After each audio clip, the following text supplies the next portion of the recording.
Hey there, folks. Hi, it's Mark from ARTV. I've recently taken over from John, and now it's time we do a Bleachers retrospective, a re-review of that album, Strange Desire, because I feel that my predecessor had a lot of misguided thought. Mark, you said you wanted to use the camera for like 5 minutes for one of your videos. What's going on here? Never mind. Bye-bye. What was that all about? I read your mind, didn't I? You're probably wondering. Well, yes, it's true. Spectrum Pulse and I, two fellow music critics, met up in person in Toronto, in Canada, while I was on vacation. Definitely go check out some behind-the-scenes vlog footage. Click right up here if you want to see more of that, because it's interesting, and of course you might get a sneak preview of what we're shooting for his channel, or what we already did shoot. It should be up within the week. A link in the description down below. If you don't want to click right there, you can click down below and that'll take you over to his channel so you can be notified whenever that goes up. Anyways, it's time for a review of Tom Delonge's first solo release, I guess. It's not really a full-on album, it's more of a collection implied directly by the title, To the Stars, a collection of demos, odds, and ends. Think of it like this: Tom DeLonge sitting around kind of clearing out his junk drawer, so to speak. Not calling this junk, but you know how you have that one drawer that's totally unorganized where you just throw all the shit in there? Well, that's what Tom DeLonge's been doing over the years, it seems like. And now, capitalizing on all this media attention he's been getting after the falling out with Blink-182, no longer a member, Matt Skiba steps in to replace him in the band. And while I might not be a fan of Tom DeLonge as a person, my love for him has kind of faded over the years as I've lost respect for him. I will always be down to check out new music that he's putting out. So what did we get with To the Stars? Well, it's an interesting collection, I suppose. It's kind of all over the spectrum, but at the same time that was to be expected because this is not meant to be a coherent release necessarily, so I'm not trying to judge it based on that. There's songs from the comedic aspect of things where it feels like Tom is just trying to prove that, hey, you know, I'm still a funny guy, I still like to have fun, I've got a sense of humor, right? Implied by the final song here, Golden Showers and the Golden State. Seems like something they would have written in the take off your pants and jacket era, and honestly it feels a little bit forced at this time, but at the same time, I still can't help but giggle at a few of these lines that he drops on this thing. It takes me back to a different time in my life, and it's not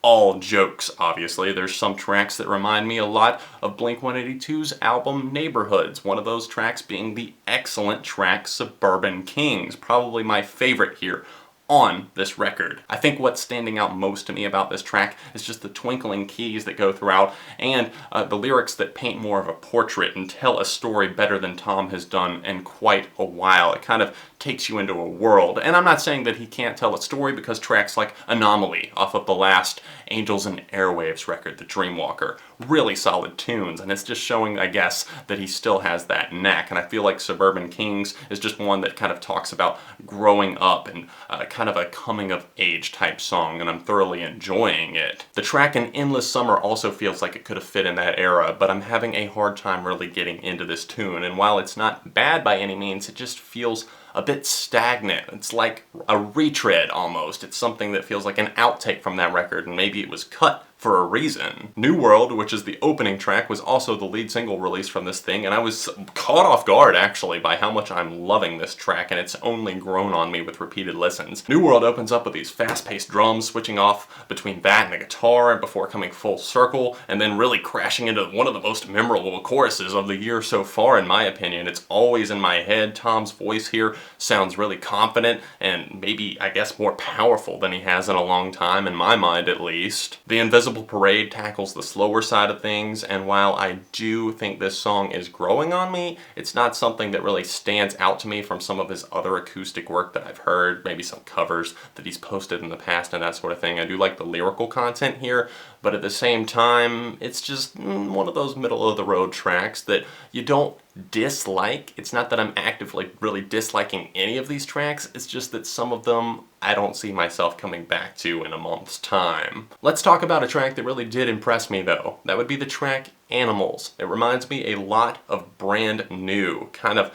these dark and almost emo overtones. It actually feels like something that could have fit on Brand New's record Devil and God or Raging Inside Me, which is kind of crazy to think about. It's not saying that he necessarily ripped that sound from him, it's just that I could maybe tell when this track was written. Maybe not, maybe I'm completely off here, but at the same time, I think it's very enjoyable. It's just Tom approaching things from a different state of mind, and I think he kind of pushed himself out of the comfort zone with that track, and it does kind of build into more of a progressive rock tune, I would almost say. Maybe not progressive so much as more of just, I don't know. I don't even know how to describe this one. I think it's one that I feel like each of you are going to have to hear for yourselves. Animals is a really cool track, though. Along with the track Landscapes, it also has some stuff to like about it, and while not quite as solid in my mind, it's something that you can see, you know, Tom was putting some effort in, and why couldn't he put that into Blink? Why couldn't he give it more of his time? Maybe he was working on all these demos all the time for Blink-182.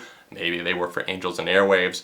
Who's to really say, though? I know I haven't mentioned Circle Jerk Pit yet. That's the only one I haven't talked about. It's kind of the punk tune on this thing. It definitely feels more, I guess, retro and old school. And yeah, it's kind of cool to hear all of the fast-paced, furious, punk-leaning drums and the guitar line that's kind of chugging on this track. But at the same time, coming from Tom this day and age, I don't know how well he sells himself, but at the same time, I can't deny that I am having some fun with this track. I don't know, guys, I'm kind of torn on this release. I do like some of the songs, I just don't know how long this is going to be staying in rotation. Maybe it's something that's just going to find itself going up on the shelf with all my other odds and ends. Get it? No? Okay, fine. Fine, I know you want the rating. Okay, we'll get to it. 3 out of 5 for To the Stars, a collection of demos, odds, and ends. Let me know how you're feeling about it in the comment section down below. I hope you all enjoyed this review. Don't forget to hit the like button on the video, and of course subscribe to the channel, because friends don't let friends go unsubscribed. So click it or tick it. Thanks for watching. If there are any other albums you'd like to see me tackle, let me know about them in the comment section down below. Don't forget to check out the vlogs that I did while I was in Canada, while hanging out with Spectrum Pulse. You know, everybody's favorite music critic. Someone even made this awesome photo. Thank you to whoever made that. I can't remember who it was, and I couldn't find it on my Twitter feed anymore, so good thing I saved it. Thanks for watching, and I will see you very soon right here on ARTV.